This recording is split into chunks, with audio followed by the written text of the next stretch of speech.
sige. Si Chito, dito ka. Isang babae yung tawag dun eh. Anong... Pwede rin ba ako mag-ibig? Kasi tatay na rin ako. Sobra ka ng patsik. Sanggot pa kayong anak mo. Gusto mo agad magkakawal. Pero wala ka naman napapatunayan, no? Paano ka Saan galing to? Ako nga dapat tinutularan ng maraming ama dito.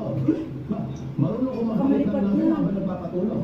Oo, may pakpak yan eh. Nagpapaliban ng anak. Hindi lang nakakagawa yan. Eh, baka naman yung gusto kong palaro, eh, pinapalitan. Ilalagay natin yan doon sa malunggay.